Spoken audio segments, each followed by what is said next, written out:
La force de l'économie, c'est qu'elle arrive voilà, comme une vérité d'évidence, comme une neutralité. Quelque chose, c'est un discours qui est neutre, qui ne dit ni le bien ni le mal, qui est scientifique, qui a la neutralité de la science. Et donc qui arrive comme des choses normales. Il est évident qu'il est normal qu'il faut faire pression sur les salaires pour qu'il n'y ait pas d'inflation. Il est évident qu'il ne faut pas d'inflation. Peu importe que le fait qu'il n'y ait pas d'inflation ait accru les inégalités de façon phénoménale et conduit à la misère un certain nombre de gens dans des pays, ait accru les inégalités entre les pays du Nord et les pays du Sud, et créé une caste de rentiers qui sont en train d'occuper le devant de la scène, et fait disparaître le pouvoir des États, soit en train de briser la sécurité sociale. Peu importe toutes ces conséquences, il y a une vérité d'évidence, vous n'êtes pas pour l'inflation quand même. Vous n'êtes pas pour l'inflation.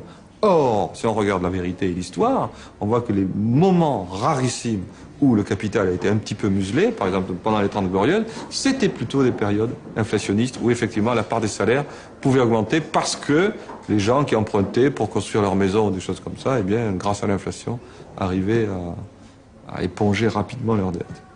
Maintenant, c'est une économie inverse, c'est une économie de rentiers.